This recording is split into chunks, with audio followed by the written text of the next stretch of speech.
If you're learning tango, let me ask you something. Have you already been to a milonga? Because for many people, taking that step feels intimidating. When the moment comes to go to a milonga, our worst enemy shows up: fear. Sometimes it appears as embarrassment, sometimes as the feeling of being too exposed, or simply as the thought, I still don't know enough. But a milonga is not just a place where people dance.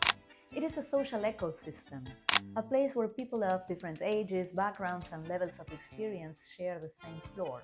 And beyond the social aspect, the milonga plays a fundamental role in learning tango. You could say it represents half of the process.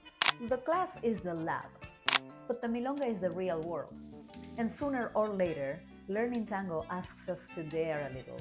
For those who learn outside of Buenos Aires, the first act of courage is going to a milonga in your own community. Then at some point, you'll dare a little more and travel to a tango festival or a tango event somewhere else. A bigger room, full of unfamiliar dancers, way more crowded. And then there is a moment when some dancers decide to dare greatly and walk into a milonga here in Buenos Aires. And that's when you notice something.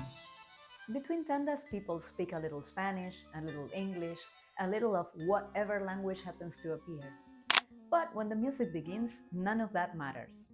Because at that moment, everyone on the dance floor is speaking the same language: the embrace. So here's my suggestion: go anyway. Go with curiosity, go with a positive attitude. And if you step onto the floor and say something as simple as, just so you know, I'm still learning, most people will help you and make you feel comfortable. Because here is the secret: everyone who dances tango long enough has been there. The milonga is not a test. It's the place where tango becomes alive, where technique finds its context, where the music becomes a shared experience, and where everything you've learned begins to turn into something much deeper: a passion. So the question is, have you dared a little, or are you ready to dare greatly? If you like to keep reflecting on this, you'll find the link to the latest article on Acuarelas Tangueras, the blog of Escuela del Abrazo, in the description below. I'm looking forward to reading your comments.